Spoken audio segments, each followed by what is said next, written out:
All right. Well, I just wanted to kind of give a shout out again to companies I think do good things rather than just the usual shitting on the companies that are involved in awful things within the gaming space.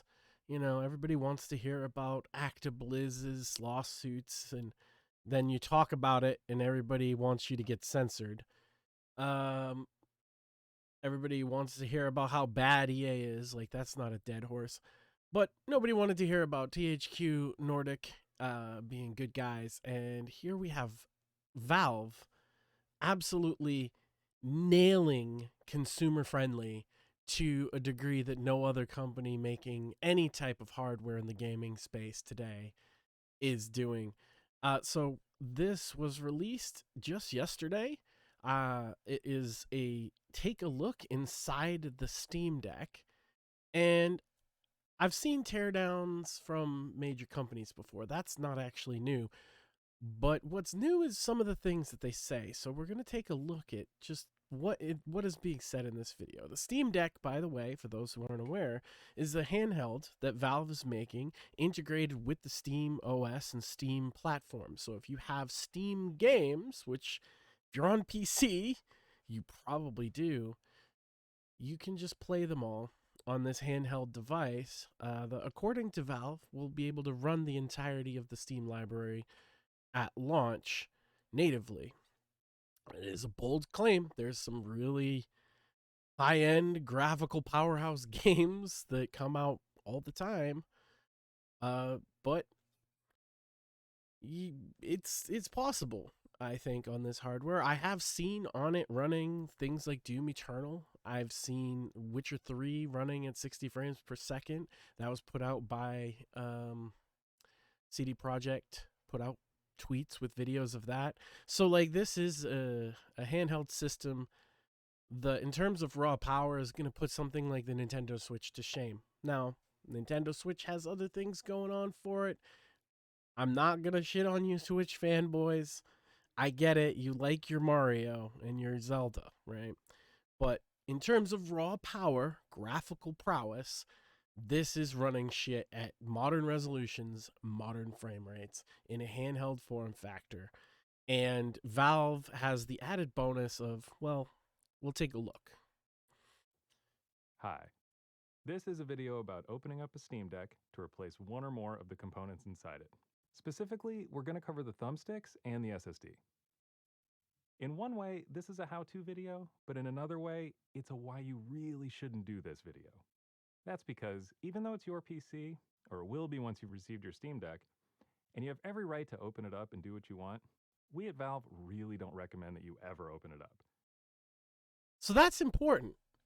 The Valve's official company stance, this is on the Valve YouTube channel, is that this is your device and you have every right to open it up. That is in stark contrast to Nintendo's policy, to Sony PlayStation's policy, to Xbox's policy, to iPhone's policy, to Samsung's policy, all of it. Even Google, Google Fi phones, you're not supposed to tear them down. Valve's saying this is your property.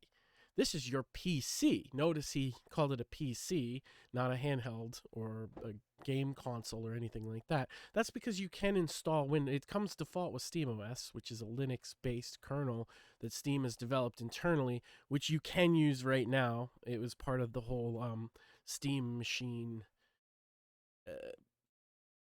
kind of thing that they were doing, where they came up with again one of my still favorite and most cherished products uh, is the Steam controller, which forms a lot of the fundaments of this handheld in terms of the track balls and the gyros and some other things. These buttons on the back, which I know now are on like Xbox and PlayStation controllers, but the Steam controller had them long before that. Um, Valve has been paving the way in hardware in the VR market, in the controller market, now in the because they also, I mean, PlayStation just straight up ripped off the idea of a touchpad too. So Valve is blazing a trail, and in the whole while they're saying a very kind of libertarian argument about the hardware. This is your hardware. You can tear it down, but we don't think that you should. And as we go on, he even explains why. It is kind of funny that there's like a golden companion cube just sitting there. The Steam Deck is a very tightly designed system, and the parts are chosen carefully for this product with its specific construction, so they aren't really designed to be user swappable. Opening up and replacing parts might mess things up, like profoundly. For example, if you damage the battery, the whole thing could catch fire later, which would be bad. So be forewarned and leave this kind of thing to professionals unless you really feel like taking big risks with your property and with your life, which could end if you do this wrong. Just saying. Okay. Now, that is a bit hyperbolic, okay? A lithium ion battery absolutely can ignite if damaged. That's not a joke. The odds that you would rupture your battery and then it ignites and you die are pretty slim. I understand why Valve would say that, because taking this stand that you have the right to open up your device to begin with is very brave of a corporation. We have to remember Valve is a major billion-dollar corporation, and yet they're still doing cool shit like this and saying, yeah, you can take it apart to replace things that we know in other systems commonly break down. One of the biggest issues that the Switch has had is what basically joystick drift or whatever. Now I'm not a Switch bro, so I'm not super familiar with it, but I've read a little bit about it where the joysticks essentially aren't centered anymore, and so they kind of lean off to a direction just a little bit, throws your whole game off. And if you could just, I don't know, open it up and swap one out, that would be huge. Or joysticks over time just wear down, they break. Usually they have like these rubber coatings that peel off. So the idea that you could replace it is huge. And also, hard drives fail, right? That is, if you're any type of a tech guy like myself, if you're into building computer hardware, if you're, my God, people bring me broken laptops all the time, broken laptops. And when I tell them the answer is that the hard drive has died, rather than have me fix it, they usually just leave it with me, because a lot of people have this attachment to like, well, I had all my stuff on my hard drive, and if I can't get my stuff, then it's useless to me. It's like, well, yeah, but we could just throw a clean Windows install on a new hard drive and your laptop's as good as new. They'd rather go out and spend $300, $400, $500 on a new laptop. Whatever. But the point being is hard drives often fail. Joysticks often fail. The other thing I would like to see Valve kind of come correct with, if we're going this route, like take it one step further, Valve, the display. You're like, the display will inevitably, very likely need to be replaced. And so show us that one. But maybe that's asking too much. Also, the warranty doesn't cover any damage that you do. However, Which is having fair. said all that, we also wanted to make this video. Look, if you open your shit up and you screw it up, that's on you. But it's interesting that he says it doesn't cover the damage that you do. My question to Valve is, does the warranty cover you opening it up at all if you don't damage it? Like, once you've opened up an Xbox, once you've opened up a Switch, the manufacturer RMA is no longer valid, right? If you've opened it up, it even has little stickers and things that tell you that. Is Valve saying that they will still warranty your product from either manufacturer error or just kind of wear and tear over time, not user damage, if you've opened up your system? I would really like Valve to clarify that, because if so, that's fucking huge. To simply show you what's inside the Steam Deck. Taking things apart and putting them back together is cool, True. especially powerful handheld gaming computers. Please note, the screws that secure the housing are what's called self-tapping screws, and they're embedded in plastic bosses. They Right. can be removed and reinstalled, but it's much easier to strip or over-torque screws of this type compared to standard ones. So be aware that they're very sensitive, and either the screws or the housing can be damaged. Which is why, and I don't have any kind of sponsorship or anything. I know a lot of people do, like Linus Tech Tips does and stuff, so might assume that. Which is why you want something like an iFixit kit. Maybe not an iFixit kit. Maybe there's plenty of other stuff out there, but you want a kit with specialized. Like he's just using a couple of small computer-sized Phillips, it seems, and that's fine. Or maybe one of them is a Torx screwdriver, but point being is if you get one of these specialized device repair kits, they're really good for smaller devices like this, and they're really good for these kind of safety screws, these self-installing screws. They're good for like security hex screws and things like that that are often put onto these things. I understand that a lot of people think it's something only a professional working on these kind of devices might want to have around. Once you get one, if you get a small little kit with a lot of these electronic screws, if you're playing around with computers, if you have a handheld device, if you've ever wanted to fix your cell phone, but you had to go through either the manufacturer or go to a place to have them fix it for you, a small iFixit kit or something similar can save you lots of time and money. That's all I'm saying. But yes, you want the proper tools when you're doing this. A torque wrench does help prevent damage. Yeah. Opening the case immediately weakens it and makes the product less drop resistant. There's no way to avoid this. So just know that the structural integrity of your deck will be lessened somewhat by doing any of this. Jeez. Like Static the fucking torture test, that last one was brutal. This, I like that hurt with this. because I'm still So waiting just for my know that the Steam Deck, structural and it's integrity just of like your deck will be lessened somewhat this by doing this right any of here. this. Oh, Static oh, oh! It completely survived that though. Yeah, if you open it up, it's not gonna have the same kind of factory seal that it had before. Yeah, you're only gonna want to open this up if you actually need to replace things. You shouldn't be doing this to just fuck around.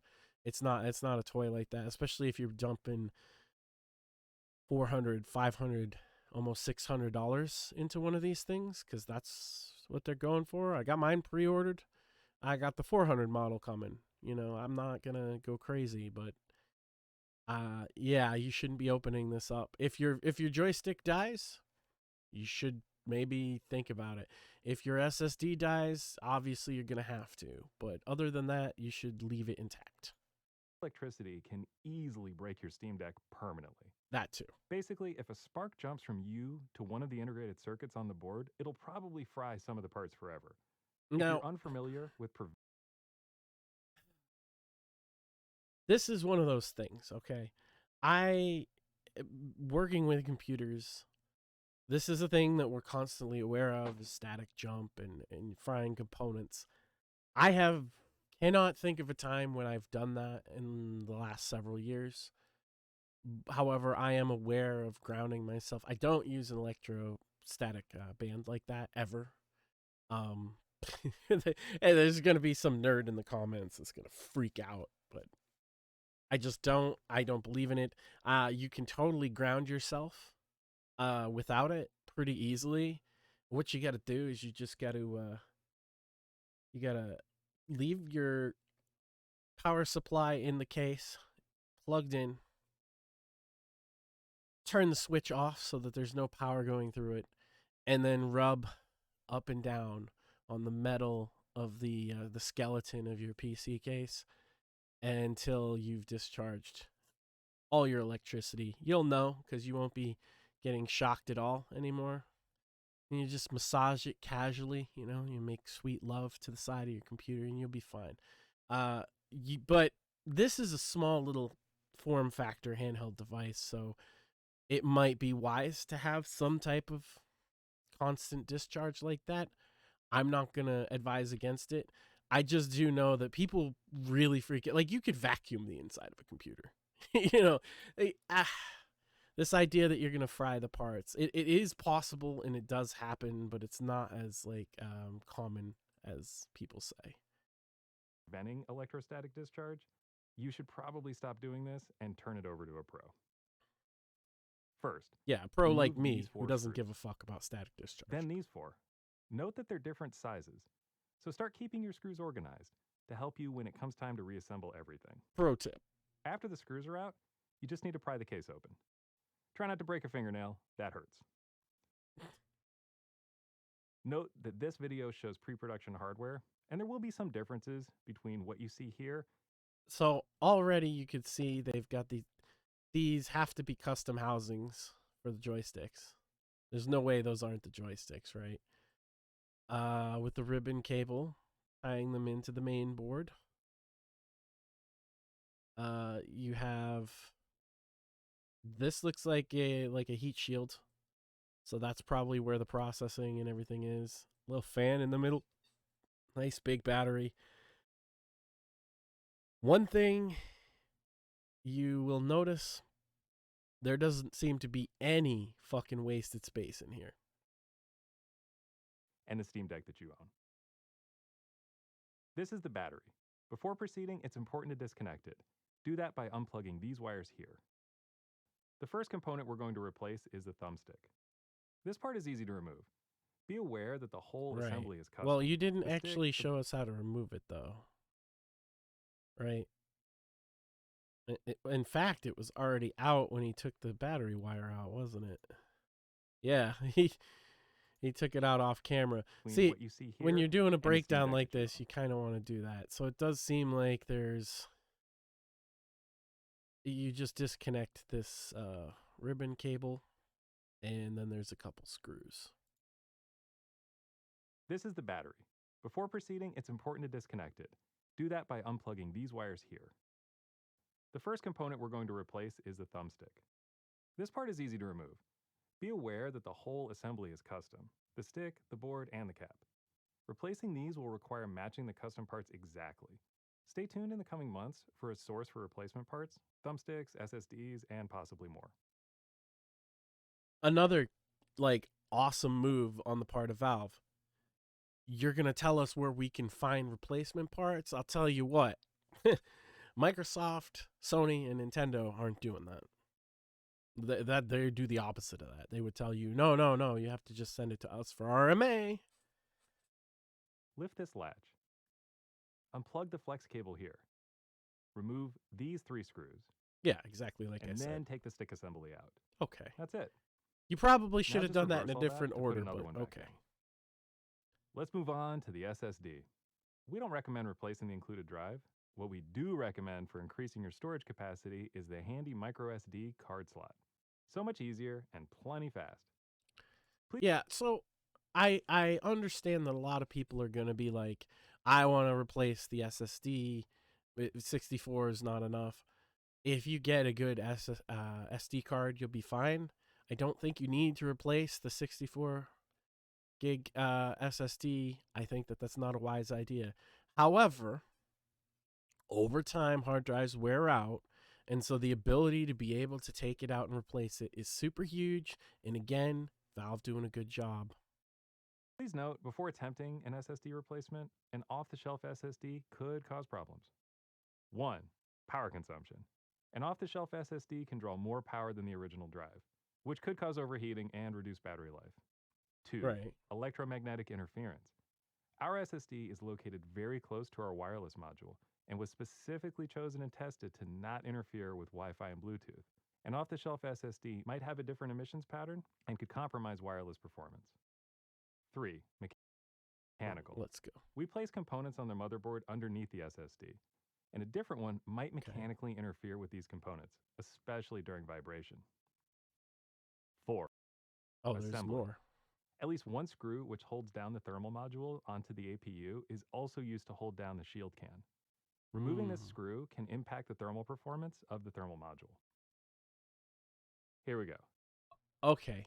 So those are those are all valid reasons, and this isn't just them blowing smoke up your ass like, oh, you're just too stupid to fucking do it. This is like, hey, we picked very specific SSDs that don't interfere with the Wi-Fi modules that I'm guessing have memory on both sides or something like that, to where if you remove them, you could cause potentially problems. Are and if you're removing the heat shield, one of the screws is tied directly into the thermal setup, and that could potentially move it and cause problems. These are all valid reasons why you should only do this if your hard drive is dead. First, we're working on removing this outer shield. As you've just seen, these 2 screws come first. 2 more screws under here. Okay, now you can actually remove the shield. But be super careful to not disturb the whole thermal setup. Very important to make doubly sure that the battery is Okay. disconnected before proceeding. Yeah. So now we got this awesome like thick boy heat pipe there, just like flattened out, but man, that's copper as fuck. We got some DRAM or VRAM, can't really tell from this angle. We've got this is probably your SSD. It's got some kind of heat shield on it. You can see the antennas over here from the what I assume is the Wi-Fi module, and some various other bits and bobs. Yeah, so your processor's here. You know, I'm not sure if they're using NVIDIA. I'm pretty sure they're using an NVIDIA, some modern version of the Tegra chip or something. Yeah, I mean, it's cool. Like, you got a nice big fan. Considering the form factor, it's big. Yeah, this is all. This is probably the closest I'm gonna get to taking it apart for several years. So I'm just taking it in, boys. Don't mind me. Now, disconnect the drive. Note that all SteamDeck models use the M.2 connector for internal storage, including the 64GB model. Only To actually remove 2230. Oh, hold on. Only 2230 size module will fit. Well, yeah. Like, how are you gonna put like a 2280 in there? A 2280 would come out to like here. It's no way. That's like a specialized, and again, I think there's like a heat shield or to something actually on remove it. the SSD, remove 1 more screw here. That's it. We haven't filmed the entire reassembly process, but as we mentioned with the thumbstick, it's basically doing this whole thing again but backwards. Remember, if you have followed these directions correctly, you've done absolutely none of the preceding steps. But you're more informed now about what's inside your Steam Deck. Anyway, thanks for watching. And as always, let us know what you think. I think it's fucking awesome. I think everything Valve is doing has me more and more excited. I think more companies should be on that right to repair kind of tip. And I can't wait once I get my hands on the Steam Deck. Now, I'm probably not going to be first on the list. I didn't like get my pre-order the day it came out or anything. But when I get mine, I will be sure to fucking brag about it on here and show some reviews and things. I just Valve is killing it right now with this.